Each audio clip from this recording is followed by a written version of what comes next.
इस समय देश में सबसे बड़ा घोटाला अगर कोई हो रहा है तो ईडब्ल्यूएस सर्टिफिकेट बनवाने का हो रहा है। सुबह वो लोग जागते हैं तो पूरा अमीर होते हैं और अगले दिन जब उनके बच्चे की सर्टिफिकेट होती है तो सुदामा के वारिस बन जाते हैं कि एक गरीब ब्राह्मण था जिसके पास कुछ नहीं था। कब खून खोलेगा इन देश के राजपूतों का जिन्होंने कहा कि हमने इस तलवार से ये किया वो किया। तो राजपूतों जरा बताओ, ये ईडब्ल्यूएस आरक्षण का सारा लाभ मुखा से जाते ब्राह्मण ही क्यों ले रहा है? तो मेरे अपने विश्वविद्यालय में जैसे है ना 99.99% प्रोफेसर कौन है? मुखस से जाते ब्राह्मणों, केवल वही है, बाहुर नाम छत्री में नहीं है। अच्छा, हम लोग को लड़ाते हैं सब कि ओबीसी में सारा हक जो है इन जातियों ने खा लिया, दलितों में इन जातियों ने खा लिया। अरे उनको भी पूछो कि जिनको कहा कि 12 बरिस ले कुकुर जिए और 16 ले जिए सियार, बरिस 18 छत्री जिए, आगे जीवन को धिक्कार। आर्यावर्ते जम्बू द्वीपे भारत खंडे में विश्व गुरु में कोई शूद्र अगर शिक्षा पाता हुआ वेदों की गलती से भी श्लोक उसके आंख कान में चला जाए तो शीशा पिघला के डाल दो। जब जाति व्यवस्था नहीं थी तो ये क्यों लिखा भाई? कोई आरक्षण वाला व्यक्ति एक गलती कर दे तो इस देश के सवर्ण घरों में ये कहानियां कही गई कि आरक्षण वाले ऐसे ही होते हैं और इस देश को लूट करके लाखों लाख करोड़ रुपए लेकर के विदेश भाग गए। अगर उसमें एक दलित पिछड़ा रहता तो पूरे देश के दलित पिछड़ों को ये बदनाम करते कि दलित पिछड़े देखकर लुटेरे होते। हमें ये कहने का वक्त है, कल भी जिन्होंने इस देश को लूटा था आज भी उनके लोग इस देश को लूट रहे हैं। बामसेब के उत्तराखंड राज्य अधिवेशन के प्रबोधन सत्र 2 में जिसका विषय है जाति आधारित जनगणना में जन भावना का दमन, जन विद्रोह के लिए आमंत्रण।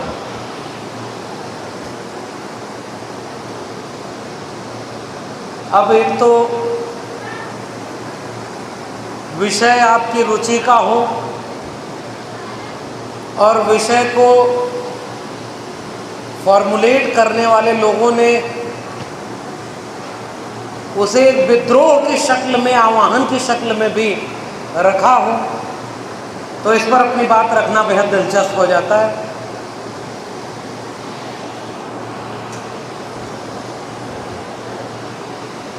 और सबसे पहले उद्घाटन सत्र में जो मैंने अपनी बात रखी उससे जोड़ करके अपनी बात को रखता हूं। सबसे पहला सवाल, किसी भी मंच पर किसी भी विषय पर अपनी बात रखते हुए 2 तरीके अख्तियार किए जा सकते हैं। एक तरीका यह है कि जितना मैंने तैयार किया है, जितना मुझे ज्ञान है, उस सब को आपके सामने रख करके बाबा ही लूट करके चले जाएं कि बहुत अच्छा बोले। और दूसरा तरीका यह है कि भले कम अच्छा बोले लेकिन जरूरी बात बोले, जिसमें अपनी भी आलोचना शामिल हो, जिसमें मुद्दा भी शामिल हो, जिसका कोई असर पड़े जाने के बाद। मुझे लगता है कि इस तरह के कार्यक्रम, और वो भी जब बामसेब के मंच पर आपको बात रखनी है, जिसका एक अनुशासन है, कैडर है और एक गंभीर बातचीत यहां पर होती है।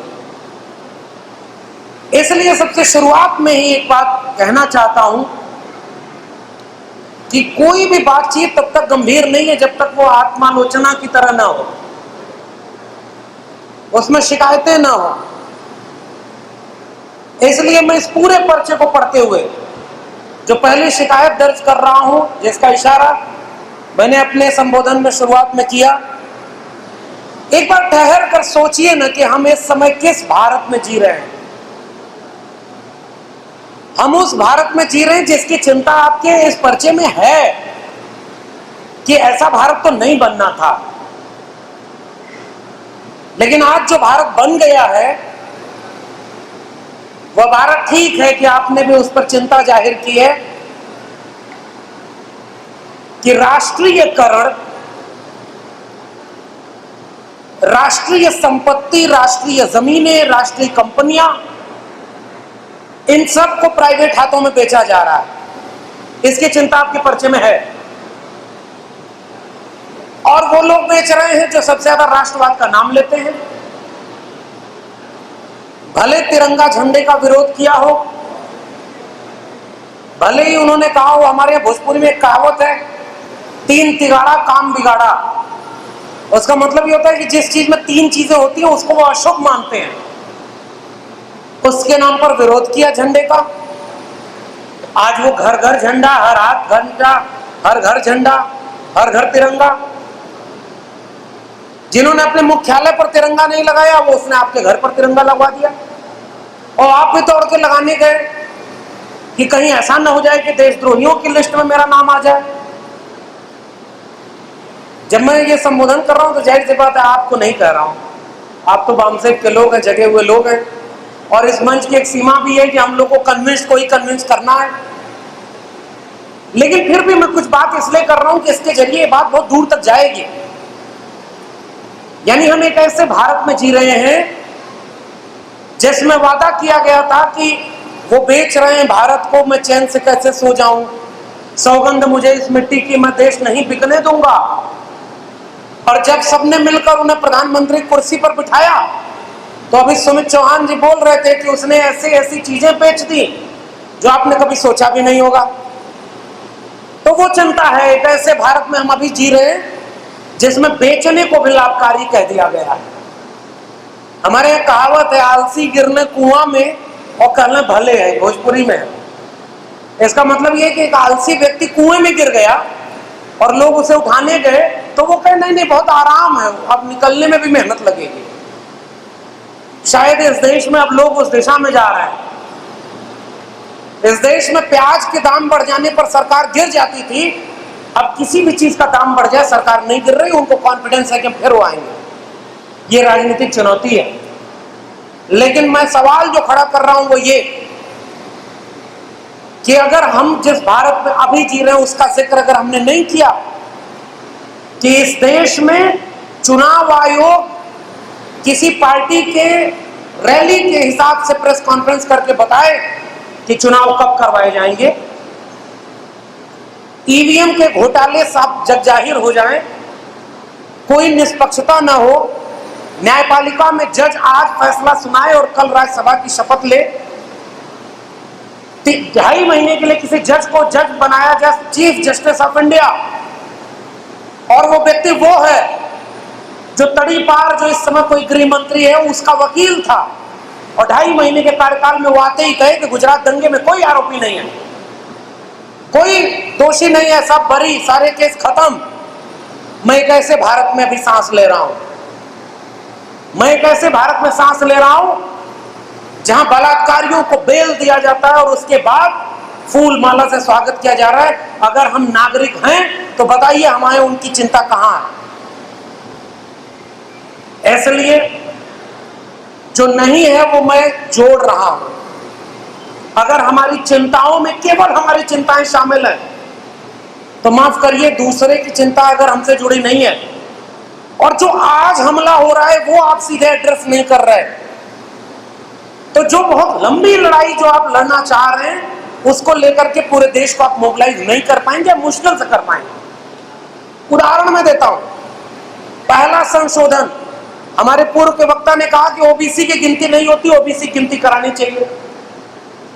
जाति जनगणना का अर्थ यह कतई नहीं है कि केवल ओबीसी की गिनती कराओ। मैं पलट कर कहूं कि दलित, एससी, एसटी की गिनती होती है, तुम केवल सवर्णों की गिनती करा दो तब भी इस देश में बहुत कुछ न्याय मिल जाएगा। सर, ओबीसी की गिनती का सवाल ही नहीं है। जाति जनगणना का मतलब है सबकी जनगणना, हर जाति के लोगों का पता चले कि वो कितनी संख्या में, तभी तो वो भेद खोलेगा कि 3% वाला 97% जगहों पर कैसे कब्जा किए हुए। इसलिए ये केवल ओबीसी का मामला नहीं।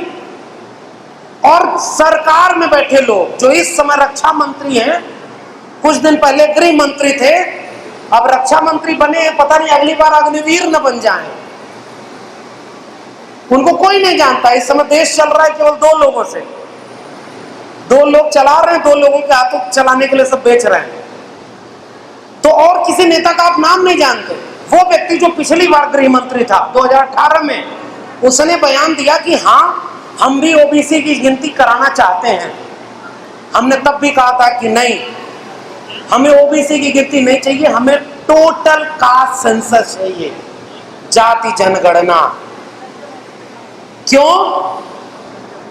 अब क्यों हम जाति जनगणना की मांग कर रहे हैं?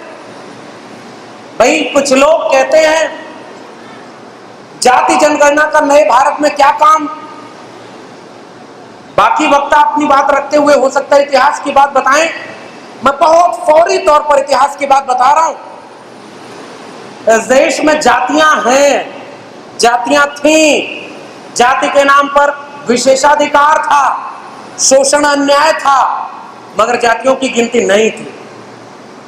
जाति के नाम पर एक ऐसी स्मृति बनी हुई थी जिसमें यह था कि अगर ब्राह्मण हत्या कर दे तो कोई बात नहीं, अगर कोई और हत्या कर दे तो उसके लिए ये सजाएं होंगी जाति के हिसाब से।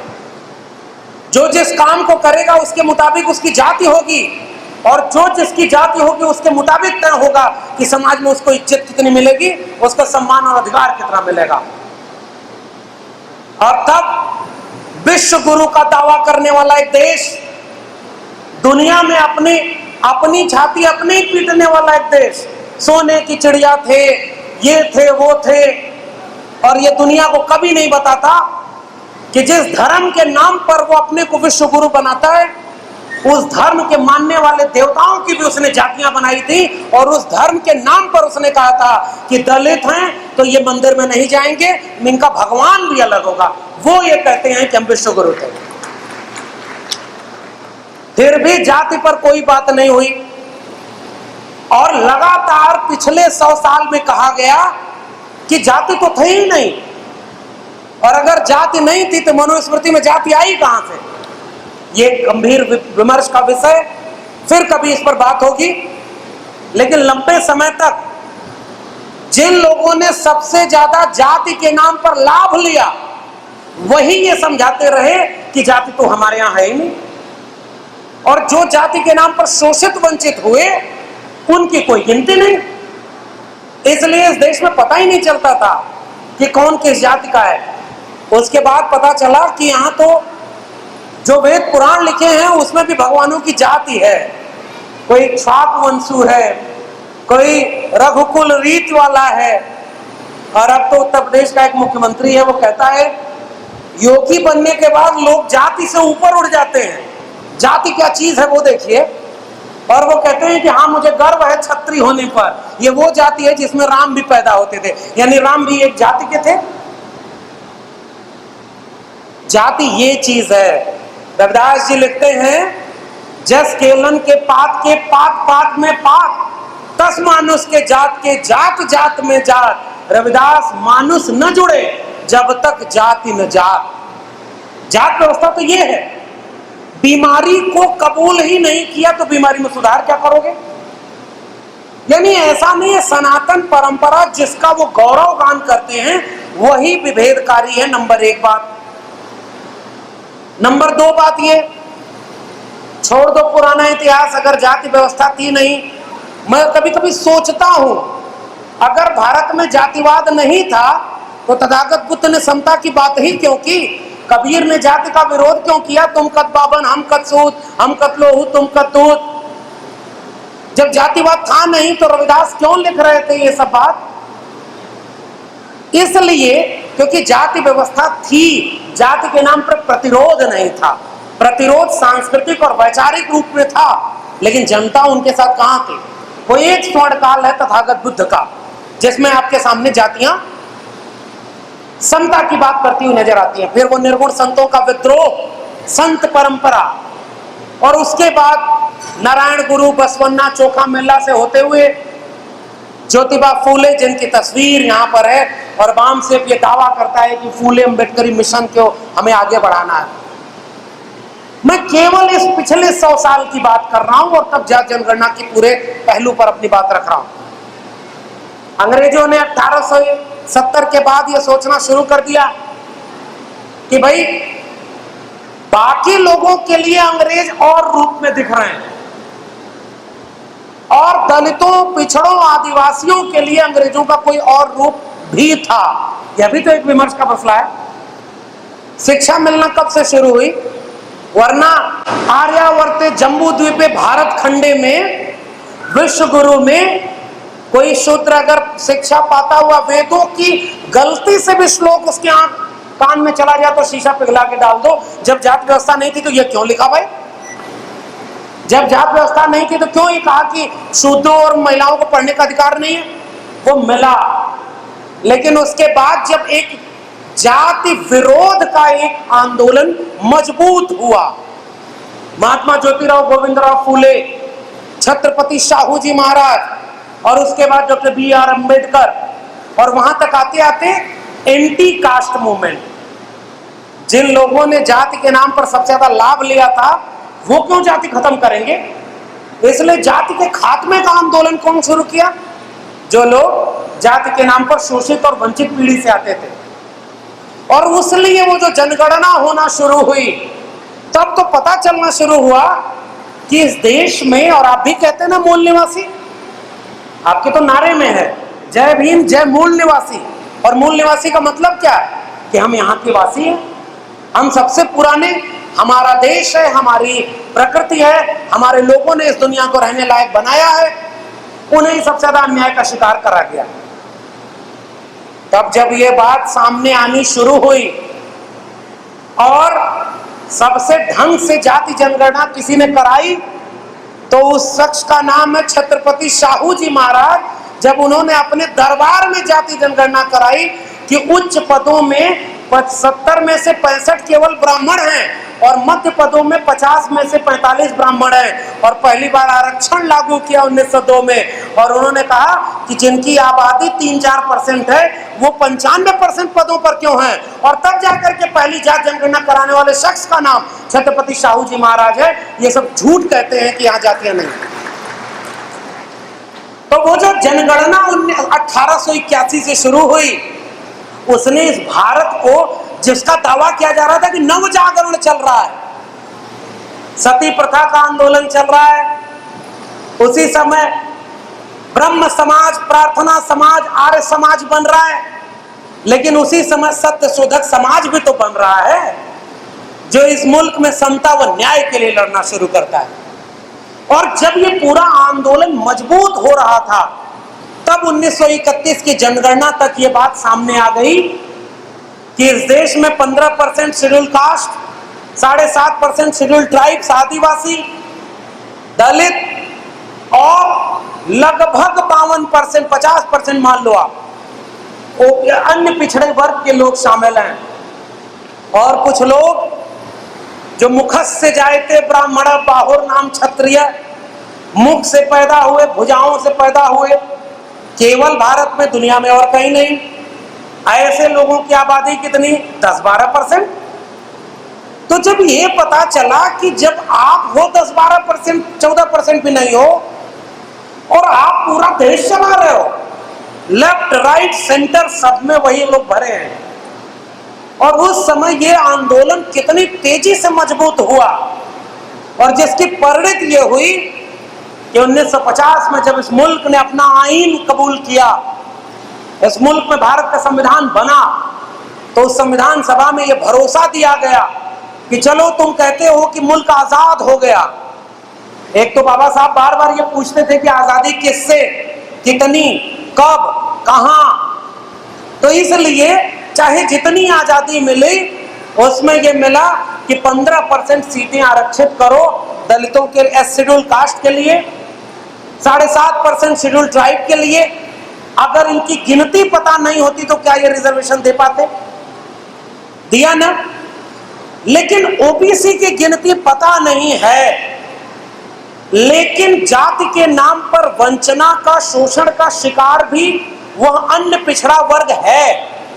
तो एक कमीशन का फॉर्मुलेशन करा गया, अनुच्छेद 15(4), 16(4) के बाद 340, कि भाई एक आयोग बनाकर पता करना होगा कि वो लोग कितने हैं। लेकिन जाति जनगणना का अर्थ वो आयोग नहीं है। ध्यान से समझिएगा एक बहुत महत्वपूर्ण बात, और केवल एक ही बात करूंगा, जाति जनगणना पर बाकी लोग अपनी बात करेंगे। उस काका कालेलकर कमीशन और मंडल कमीशन जिसके आधार पर बना, उसका अर्थ ये नहीं था कि वो जाति जनगणना चाहते थे। जैसे काका कालेलकर कमीशन तो ये कहता है कि पिछड़ापन तो आर्थिक आधार पर होता है, वो तो कबूल भी नहीं हुआ। ये तो शुक्र मनाना चाहिए इस देश के ओबीसी को कि इस देश में मंडल कमीशन लागू हुआ, और मंडल ने अपनी रिपोर्ट ऐसी तैयार की कि ये जो पिछड़ापन है ये सामाजिक और शैक्षणिक आधार पर है, इसलिए ओबीसी को जो विशेष अधिकार मिलेगा वो जाति के आधार पर मिलेगा, क्योंकि सामाजिक और शैक्षणिक पिछड़ेपन का आधार जाति है। इसलिए 9 जजेस की बेंच, इंदिरा साहनी का नाम सुना, इंदिरा साहनी मामले का, उसी में तो तय हुआ। नहीं तो ओबीसी को आरक्षण देना है भाई, 80 में रिपोर्ट आ गई, लेकिन कोई आरक्षण नहीं दे रहा। चलो संयुक्त मोर्चा की सरकार बनी, उसने कई अच्छे फैसले लिए। 14 अप्रैल को छुट्टी, बाबा साहब को भारत रत्न, और उस समय फिर ओबीसी का ये मंडल कमीशन को लागू करने की बात करना। और जैसे ही मंडल कमीशन लागू हुआ, इस देश में 2 काम हुए। पहला काम, कुछ लोग झट से दौड़कर सुप्रीम कोर्ट पहुंच गए, और सुप्रीम कोर्ट ने कबूल भी कर लिया कि हम तुरंत सुनवाई करेंगे, हालांकि 1-2 साल लगा। और 9 जजेस की संविधान पीठ में सुनवाई हुई, और 2 जो सबसे बड़ा अन्याय ओबीसी के साथ किया गया, जिसका जिक्र हमारे पूर्व के वक्ता कर रहे थे, क्रीमी लेयर और 50% की अपर लिमिट, ये दोनों गैर संवैधानिक तरीके से लागू कर दिया गया। अब इसका उदाहरण अपने आप उन्हीं लोगों ने दे भी दिया है। एक कोटा मंडल के लिए तो लड़ाई लड़ी गई, ओबीसी को न्याय दिलाने के लिए तो आंदोलन हुआ इस देश में, लोगों ने लाठियां खाई, जेल भरो आंदोलन किया, लेकिन एक ऐसा कोटा आया जो ओबीसी प्रधानमंत्री कहने वाले दलित राष्ट्रपति के होने के सामने 10% का सुदामा कोटा यानी ईडब्ल्यूएस कोटा लागू कर दिया गया, जिसके लिए कोई आंदोलन नहीं, कोई मांग नहीं, बस अपने वोटर को खुश करने के लिए किया गया कि नहीं। अब एक सवाल का जवाब दीजिए, और इस सवाल को गांव-गांव पूछिए, जब ये जनगणना ही नहीं हुई है तो पहले बताओ सवर्ण 10% है कि नहीं, ये तुमको कैसे पता चला? सवाल नंबर 1, अगर तुम्हें 10% आरक्षण देना है तो पहले जाति जनगणना करानी चाहिए। और ईडब्ल्यूएस आरक्षण को अगर कोई कहे कि वो जाति आधारित आरक्षण नहीं है, तो उसको सरकार का अध्यादेश नोटिफिकेशन जरूर दिखा दीजिएगा, जिसमें साफ लिखा है किसी भी किस्म का आरक्षण लेने वाले लोग इसमें शामिल नहीं होंगे, और आर्थिक आधार पर मिलेगा। तो सवर्णों का ही तो आरक्षण है, और जब 10% आरक्षण लागू हो गया तो 50% की अपर लिमिट कहां आ गई? इसका मतलब अगर आप मुख से पैदा हुए हैं, भुजाओं से पैदा हुए हैं, तो इस देश के संविधान को तहस नहस कर दीजिए, आपको कोई चोर, डकैत और लुटेरा नहीं बोलेगा।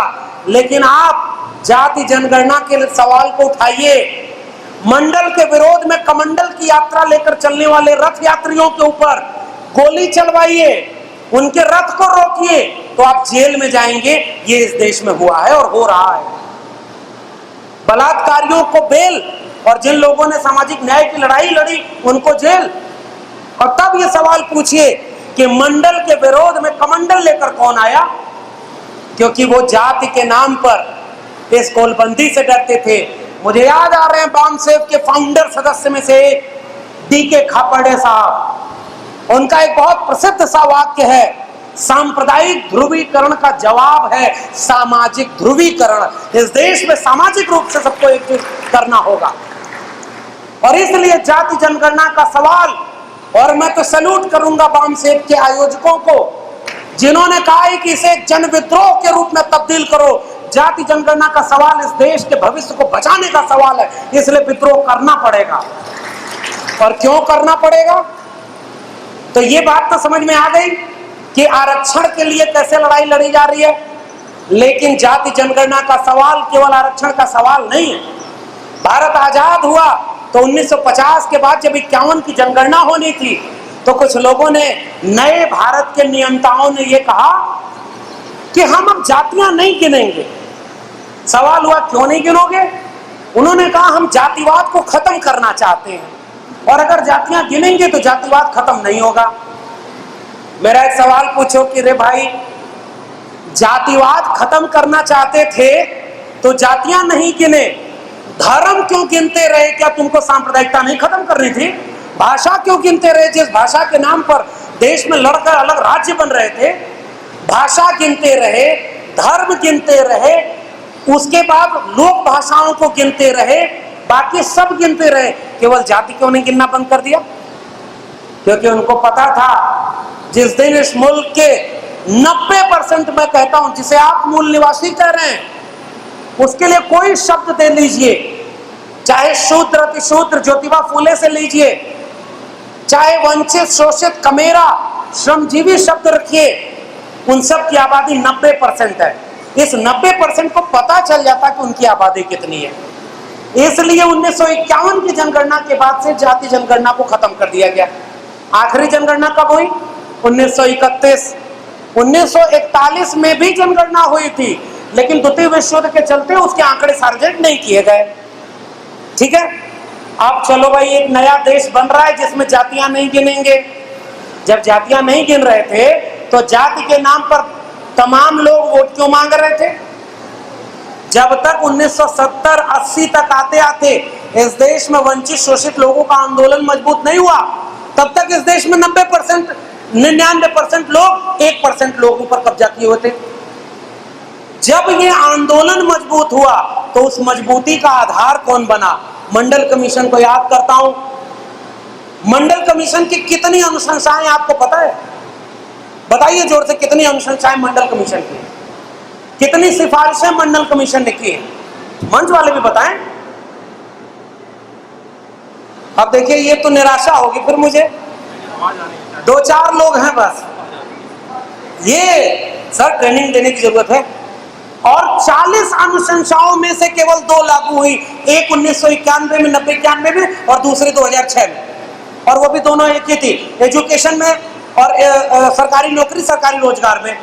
लेकिन मंडल कमीशन के पहले ही अध्याय में बीपी मंडल और उनकी टीम ने लिखा कि इस देश में जब तक जाति जनगणना नहीं होगी तब तक पता ही नहीं चलेगा कि इस देश में आबादी कितनी है, ओबीसी की आबादी कितनी है।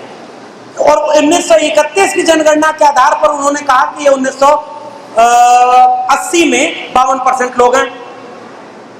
तो जाति जनगणना कराना है ये तो सबने मान लिया था, लेकिन जाति जनगणना क्यों नहीं हुई भाई? उसके बाद जब यह आंदोलन हुआ, मंडल का आंदोलन जब मजबूत हुआ, तब जाति का सवाल और मजबूत हुआ। कुछ लोग कहते हैं कि जाति की बात करने वाले जातिवादी हैं, तो ये बताओ, ये जो तुमने पिछला राष्ट्रपति बनाया था उसकी जाति देश में किसी ने पूछी थी? ये जो अब की राष्ट्रपति बनाया इसकी जाति किसी ने पूछी है? वर्ण किसी ने पूछा है? तुम खुद प्रेस कॉन्फ्रेंस करके कहते हो कि हमने दलित को राष्ट्रपति बनाया और पहले महिला आदिवासी को राष्ट्रपति बनाया, और मैं तो ओबीसी मां का बेटा हूं ही। यानी तुमको जब जातिवाद करना है तो तुम सब जातिवाद करो, और हम जब कहते हैं कि जातियों की गिनती करो ताकि पता चले कि अवैध कब्जा कौन किए हुए है। आखिरी बात, मंडल का आंदोलन मजबूत हुआ, हिस्सेदारी की लड़ाई लड़ी जाने लगी। उसी मंडल की लड़ाई में ओबीसी समाज के लोगों को जागरूक करने की जरूरत है। मंडल की लड़ाई में यह बात कही गई कि ओबीसी को 52% आबादी को 52% आरक्षण मिलना चाहिए, प्रमोशन में रिजर्वेशन मिलना चाहिए, प्राइवेट सेक्टर में रिजर्वेशन मिलना चाहिए। लेकिन चूंकि अभी हमारे पास आंकड़े नहीं है, इसलिए जाति जनगणना कराओ, तब जाकर के इस देश में सबको बराबरी का हक मिलेगा। जाति जनगणना हो जाती तो मेरे अपने विश्वविद्यालय में जैसे है ना 99.99% प्रोफेसर कौन है? मुखस्य जायते ब्राह्मणों, केवल वही है, बाहुर नाम छत्री में नहीं है। एक तो अच्छा, हम लोग को लड़ाते हैं सब कि ओबीसी में सारा हक जो है इन जातियों ने खा लिया, दलितों में इन जातियों ने खा लिया। अरे उनको भी पूछो कि जिनको कहा कि 12 बरिस ले कुकुर जिए और 16 ले जिए सियार, बरिस 18 छत्री जिए, आगे जीवन को धिक्कार। तो राजपूतों जरा बताओ, ये ईडब्ल्यूएस आरक्षण का सारा लाभ मुखा से जाते ब्राह्मण ही क्यों ले रहा है? अभी हमारे चंद्रशेखर विश्वविद्यालय यूपी में है, 16 असिस्टेंट प्रोफेसर की नियुक्ति हुई, जिसमें 13 केवल ब्राह्मण है। क्यों भाई? कब खून खोलेगा इस देश के राजपूतों का, जिन्होंने कहा कि हमने इस तलवार से ये किया वो किया? अरे एक तो झूठा इतिहास पढ़ाया। अगर इतना ही तुम्हारी बाजू में दम था तो इस देश को तुम हर युद्ध हारते नहीं, और जिनको आज कहते हो पाकिस्तान भेजना है, उनके आकाओं को बुलाते नहीं कि आओ हमारे पड़ोसी से युद्ध लड़ना है। ताकतवर तो इस देश के मूल निवासी थे, दलित, पिछड़े, आदिवासी, जो सम्राट अशोक से लेकर मगध साम्राज्य, पाल प्रतिहार, गुर्जर वंश से लेकर के नाग वंश, ये शासकों की जमात है। मैं अपने पूर्व के वक्ताओं से एक बात से सहमत होता हूं कि हमें अपने नौजवानों की पीढ़ी को यह नहीं समझाना है कि तुम बेचारे हो, तुम शोषित हो, वंचित हो। नहीं भाई, हम इस देश के शासक लोग हैं। ये तो बीच में कुछ टाइम पीरियड है कि हमको गुलाम बनाया गया है। जिस दिन आप अपने लोगों को अपना असली इतिहास बताएंगे, जो काम बम से कर रहा है, उस इतिहास वाला व्यक्ति फिर खोजेगा। और एक बात और, जब वो खोजेगा तो अपना हक पूछेगा कि जब ये मंडल की लड़ाई आगे बढ़ी, जब सारे लोगों की जनगणना की बात उठने लगी, तो अच्छा एक और इतिहास में जोड़ दूं, 1998 में इस देश में पहला ओबीसी प्रधानमंत्री बना था, जो अपने काम से ओबीसी था। प्रेस कॉन्फ्रेंस या चुनावी रैली में छाती पीट के नहीं बोलता था कि मैं पिछड़ी हुई मां का बेटा हूं। उस प्रधानमंत्री ने अपनी पहली कैबिनेट में जो फैसले लिए थे, उसमें एक फैसला यह था कि 2001 की जनगणना में जाति जनगणना भी कराई जाएगी। उस प्रधानमंत्री का नाम था HD देवेगौड़ा, जो समाजवादी पृष्ठभूमि से आए हुए थे। और फिर एक ऐसा व्यक्ति प्रधानमंत्री बना जिसको आजकल कुछ लिबरल लोग भी कहते हैं कि बहुत अच्छे व्यक्ति हैं अटल बिहारी वाजपेयी, बस गलत पार्टी में हैं। अरे भाई, बाबरी मस्जिद के सामने भाषण किसने दिया था कि जमीन नुकीली है, इसको समतल करना पड़ेगा? उस तरह के जहरीले भाषण देने वाले लोगों को भी इस देश में सेकुलर कहा गया, बड़ा मीठा, बड़ा सौम्य नेता कहा गया। वह व्यक्ति जब वापस प्रधानमंत्री बना तो अपनी पहली कैबिनेट मीटिंग में जो पहला फैसला लिया, उसमें देवेगौड़ा के द्वारा लिए गए फैसले को उसने पलट दिया कि 2001 में जाति जनगणना नहीं हो। यह फैसला ले लिया और उसके बाद जनगणना नहीं हुई। फिर लेकिन 2010 तक जाते आते इस देश के बहुजन लोग, कुछ लोग कहते हैं ना कि बहुत बुरा वक्त है, मैं भी कहता हूं बहुत बुरा वक्त है, मगर उतना बुरा वक्त नहीं है। हमसे ज्यादा बुरा वक्त जिन लोगों ने देखा, आज उनकी तस्वीरें भी हमको साहस देती हैं। साहब, हम लोग तो इतनी संख्या में हैं, कल्पना करके देखिए कि बाबा साहब जब कहीं मंच पर भाषण देने जाते होंगे तो क्या बहुत स्वागत होता रहा होगा। अरे आगरा में उन्हीं की जाति के लोगों को उन्हीं के खिलाफ खड़ा कर दिया गया, इतिहास जानते होंगे लोग। कहा गया बाबा साहब केवल महारों के नेता हैं। कितना झेलना पड़ा था ना उन्हें। स्कूल खोलने गए तो इनको घर से निकाल दिया, कितना झेलना पड़ा था, हत्या की कोशिश हुई। अरे हम लोग तो इतने लोग हैं, आज क्या मजाल कि वो मूर्ति भी तोड़ दे तो अगली सुबह उस शहर का चक्का जाम ना हो जाए। ये ताकत आपकी बनी है ना। तो हमारा कारवां आगे बढ़ा है। हमारे जैसे जाने कितने लोगों को मंडल कमीशन और भारत के संविधान ने यहां तक पहुंचाया है। अब आगे उस कारवां को कैसे ले जाना है, बस ये अंतिम बात कह के अपनी बात खत्म करूंगा। 2010 की जब बात हुई, संसद में बहस हुई, सारे राजनीतिक दल एक तरफ से मान गए कि 2011 की जनगणना में जाति जनगणना कराई जाएगी। यूनानिमस फैसला हुआ। तो ये जो गंगाधरी शक्तिमान है, यानी आज हम लोग कहते हैं संविधान खतरे में है। 2014 के बाद, 2014 के पहले किसकी सरकार थी?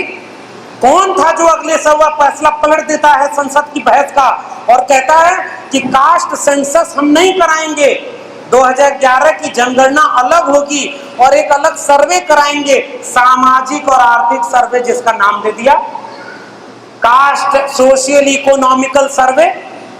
वो तो उनकी सरकार नहीं थी। पहचानना पड़ेगा और हमें अपने दुश्मन को पहचान करके उनसे अपने हक के लिए लड़ना पड़ेगा। और इसलिए 2011 में भी जनगणना नहीं हुई, सर्वे कराया गया। सर्वे कितना कैसे होता है आप भी जानते हो। इस समय देश में सबसे बड़ा घोटाला अगर कोई हो रहा है तो EWS सर्टिफिकेट बनवाने का हो रहा है।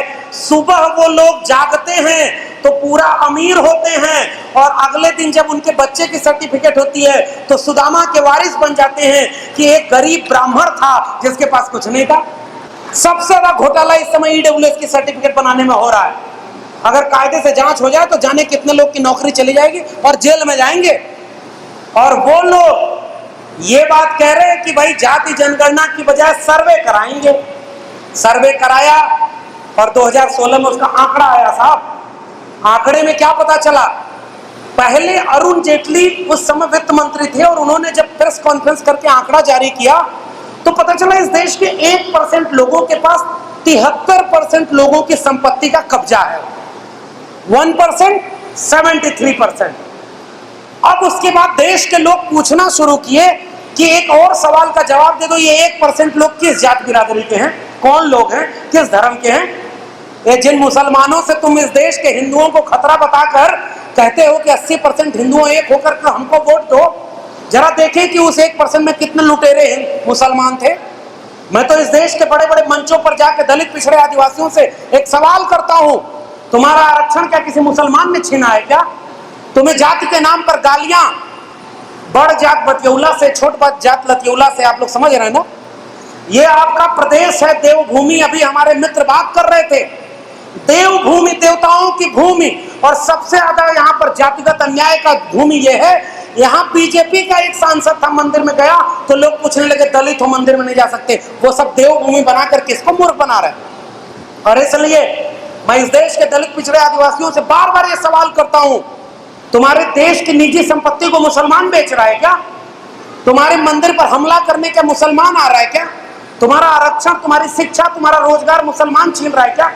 लेकिन आज जब मुसलमान के घर पर बुलडोजर चल रहा है तो अगर इस देश के दलितों, पिछड़ों, आदिवासियों अगर हाथ बांध कर एक मुसलमान को बचा नहीं सकते ना, तो माफ करिए, हमें भी बचाने कोई नहीं आएगा। ये कड़वी बात है। आज जब वो धर्म के नाम पर किसी को मार लेंगे तो जाति के नाम पर तो रोज हमें और आपको मार ही रहे हैं। अगर ऐसा न होता तो इस देश में कोई इंद्र मेघवाल मटका छू लेने पर मारा नहीं जाता, कोई रेहित बेमुला मारा नहीं जाता, कोई पाल तड़वी मारी नहीं जाती, कोई प्रोफेसर आत्महत्या न करता, और कोई गांव में चले जाइए बस्तियां आज भी फूंकी जा रही हैं। और वो लोग हमसे कहते हैं कि हम जातिवाद बढ़ा रहे हैं जाति जनगणना की बात करके। जब 2016 का आंकड़ा आया तो ये कहा गया कि ये जो आर्थिक सर्वे है इसके बाद सामाजिक सर्वे भी बताओ, कितने परसेंट जाति के लोगों ने कितने परसेंट जातियों का कब्जा किया है। वही व्यक्ति कह रहा है 2016 में कि अगर ये सर्वे आ गएगा तो सामाजिक सौहार्द बिगड़ जाएगा। ध्यान से समझिएगा, आखिरी बात मैं कह के जा रहा हूं, यानी इस देश के लोगों को अगर पता चल गया कि 3%, 2.5% मुखस्य जायते ब्राह्मण, 99% प्रोफेसर, 95% सरकारी नौकरी और 90% संपत्ति पर कब्जा किए हुए हैं, अपने आप वो विद्रोह खड़ा हो जाएगा जो बाम सेप अपने इस पर्चे में खड़ा करना चाह रहा है। इसलिए जाति जनगणना नहीं करा रहे। और 2016 में वो सामाजिक सर्वे का आंकड़ा नहीं जारी किया। 5000 करोड़ रुपया खर्च किया था साहब। 6000 करोड़ हो जाता तो वो वाला आंकड़ा हो जाता कि उसका दोस्त पैसा लूट कर इस देश का लंदन भाग जाता। इस देश में जिस दिन दलित पिछड़े, अब कल्पना करिए साहब, कोई आरक्षण वाला व्यक्ति एक गलती कर दे तो इस देश के सवर्ण घरों में ये कहानियां कही गई कि आरक्षण वाले ऐसे ही होते हैं, और इस देश को लूट करके लाखों लाख करोड़ रुपए लेकर के विदेश भाग गए। अगर उसमें एक दलित पिछड़ा रहता तो पूरे देश के दलित पिछड़ों को ये बदनाम करते कि दलित पिछड़े देखो लुटेरे होते हैं। हमें ये कहने का वक्त है, कल भी जिन्होंने इस देश को लूटा था आज भी उनके लोग इस देश को लूट रहे हैं। ये प्राइवेटाइजेशन क्या है? अंबानी अडानी किसके जाति के लोग हैं? हम भी ये चाहते हैं साहब 12 करोड़ नौकरियां कोरोना में चली जाएं और उनका प्रधानमंत्री का एक दोस्त एशिया का सबसे बड़ा और दुनिया का तीसरा अमीर व्यक्ति बन जाए। ये किसका देश चल रहा है? इसलिए जाति जनगणना का सवाल पहली बार केवल जाति का सवाल नहीं है। जाति जनगणना का सवाल आर्थिक सवाल है। आर्थिक सवाल इसलिए है क्योंकि जाति के नाम पर जिस दिन पता चलेगा कि 12% सवर्ण हैं, 98% इनके पास कब्जा है, किसका? नौकरी का। ठेका समझते हैं? इस समय हर जगह ठेके पर नौकरी हो रही है, बस खत्म कर रहा हूं। और ठेके पर नौकरी के समय कोई रिजर्वेशन नहीं। तो जो ठेका मिल रहा है, इस देश की पूंजी किसके पास है? जाति जनगणना का सवाल यह है, हर एक व्यक्ति की जाति गिनी जाएगी, हर एक व्यक्ति की शिक्षा गिनी जाएगी, हर एक व्यक्ति की जमीन गिनी जाएगी, हर एक व्यक्ति का, अरे भाई पशु पक्षी की गिनती तो कर ही रहे हो ना, कितने भेड़ बकरी हैं ये पता है, और कितने सवर्ण हैं मुखत से जाए तो वो नहीं पता है। कैसा देश है रे भाई?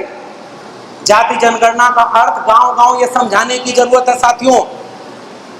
जाति में गिनने से पता चलेगा कि 100 में 90 अगर SC ST OBC पसमानदा हैं तो 100 में 90% जमीन उनके पास है कि नहीं, 100 में 90 प्रोफेसर उनके हैं कि नहीं, 100 में 90 वकील, इंजीनियर, डॉक्टर और तमाम लोग और प्राइवेट सेक्टर में नौकरी उनके पास है कि नहीं, 100 में 90% इस देश की पूंजी दलितों, पिछड़ों, आदिवासियों के पास है कि नहीं। ये पूरे भारत के निर्माण का सवाल है, जाति जनगणना का सवाल। ये केवल जाति का सवाल नहीं है साहब। इस देश में जाते जाते केवल एक सवाल, आजादी का अमृत महोत्सव मनाने वाला, 75 साल पूरे होने का जश्न मनाने वाला देश, एक बार इस बात का जवाब देना, बस्तर बकसवा के जंगल में आदिवासी अपनी जल जंगल जमीन बचाने के लिए गोली खा रहा है, वो इस देश का नागरिक नहीं है? वो कैसे हाथ उठा के तिरंगा दे?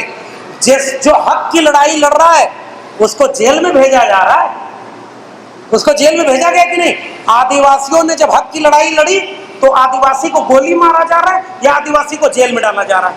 मेरे अपने विश्वविद्यालय के प्रोफेसर हनी बाबू, बाबा साहब की विरासत से जुड़ने वाले, वैचारिक और पारिवारिक दोनों, प्रोफेसर आनंद तेलतुंबड़े 2 साल से ऊपर हो गया साहब, अभी भी जेल में हैं।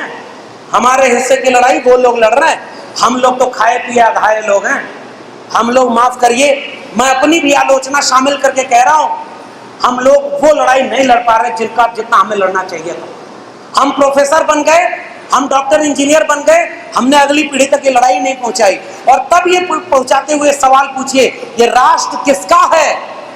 राष्ट्रवाद का पाठ पढ़ाने वालों, जाति अगर इस देश की सच्चाई है तो जाति जनगणना क्यों नहीं होनी चाहिए?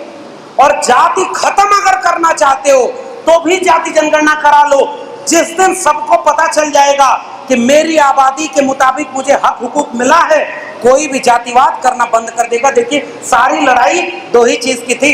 समाजवादी आंदोलनों का नारा था, 2 बातें हैं मोटी मोटी, हमें चाहिए इज्जत रोटी। इज्जत और रोटी की लड़ाई है।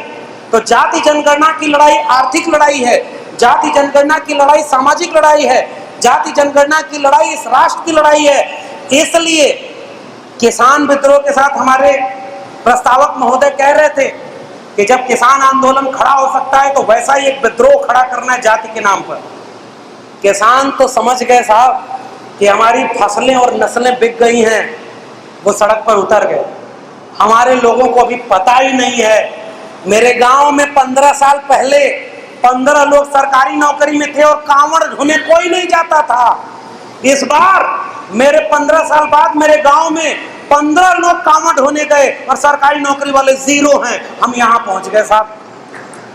हमारे लोग कांवड़ ढो रहे, हमारे लोग गणेश पूजा कर रहे। अरे भाई, गणेश पूजा कर रहे हो, चलो भाई सही बात है, तुम कह रहे हो गणेश, हम कह रहे हैं कि गणेश से कह दो कि इस बार गणेश जी भी वोट कर दे कि जाति जनगणना होनी चाहिए। और जिस देवी देवता की ये सब पूजा करते हैं हमारे दलित पिछड़े लोग, कांवड़ ढोने जाते हैं, एक बार उसी मंदिर में जाकर कहते हैं कि एक बार जाति जनगणना के लिए एक बयान जारी कर दो। मंदिर का देवता जिस दिन बोलने लगेगा, झूठ बोलकर पूजा करने वाले उस दिन भाग न जाए तो कहिएगा। इसलिए पाखंडवाद, अंधविश्वास में हमारी पीढ़ियों को इसीलिए फंसाया जा रहा है। शिक्षा एक तरफ बर्बाद हुई, स्कूल कॉलेज बर्बाद हो गए, जाति जनगणना हुई नहीं, आरक्षण आपका खत्म है, सब कुछ बिक गया है, और दूसरी तरफ आपको पहचान आधारित हत्या और मारा जा रहा है।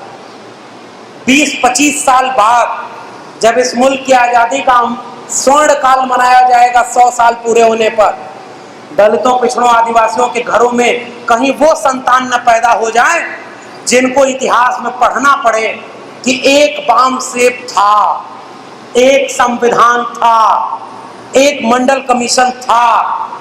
ये दिन अगर हम नहीं देखना चाहते हैं और वो दिन देखना चाहते हैं कि 25 साल बाद जब उत्तराखंड का राज्य अधिवेशन हो तो इतनी बड़ी तादाद में हो कि ये पूरा रुड़की शहर जाम हो जाए, हमें वहां पहुंचाना होगा, तब हमारी लड़ाई सफल होगी। इसलिए अपनी भाषा को, अपने एजेंडे को, अपने मिशन को, और वाम सेप वाले लोगों को बहुत मुझे कुछ कहना नहीं है क्योंकि आप तो लड़ ही रहे हैं साहब। एकजुट हो जाइए, एक आध मीटिंग और बुलाइए साहब, जिसमें सारे वाम सेप वालों को एक करिए और डांट के करिए, हम लोग भी उसमें साथ खड़े होंगे। 95 साल हो गया उस आरएसएस का, वो लड़कर एक होता रहा, पूरे देश पर राज कर रहा है। हमारे लोग सब बाबा साहब की फोटो के नीचे खड़े होते हैं, लेकिन आपस में ही। और मैं बस आखिरी बात कह रहा हूं, एक वाम सेप वाले लोगों का फोन आया, कह रहे हैं आप फला वाले वाम सेप में भी जाते हो क्या? मैंने उसको डांटते हुए यही बोला कि बात सुन लो, तुम्हारे लिए संगठन का झगड़ा होगा, ईमानदारी से जिसके जहन में बाबा साहब और फूले होंगे ना, मैं हर उस मंच पर जाऊंगा, ये नहीं देखने के कौन ओरिजिनल है कौन डुप्लीकेट। लेकिन मैं तुम्हारे मंच पर भी जाके एक गुजारिश जरूर करूंगा कि साथियों बहुत बुरा वक्त है, आइए एकजुट हो जाएं, आइए मिलते हैं। दलित, पिछड़ा, आदिवासी भी तो नहीं हो रहा था, हमारे बहुत वरिष्ठ दयाराम साहब बैठे हुए हैं। ओबीसी के ऊपर आरोप लगता था कि ओबीसी एकजुट नहीं है, अरे अब बड़ा करिए दिल। अर्जक संघ से लेकर के बाबा साहब को मानने वाले, बिरसा फुले अम्बेडकर, पेरियार को मानने वाले, जगदेव बाबू रामस्वरूप वर्मा को मानने वाले अनगिनत ओबीसी आपको मिल जाएंगे। आइए थोड़ा अपनी नाक छोटी करें, दिल बड़ा करें, 25 साल का एजेंडा लेकर के चलें। जब इस मुल्क की आजादी के 100 साल पूरे होंगे तो वादा करें कि जाति जनगणना भी होगी और भारत का संविधान मंडल लागू भी होगा। आपने मुझे आमंत्रित किया, बहुत बहुत धन्यवाद। जय भीम, जय मंडल, संविधान जिंदाबाद, उल गुलाम जिंदाबाद, इनकलाब जिंदाबाद।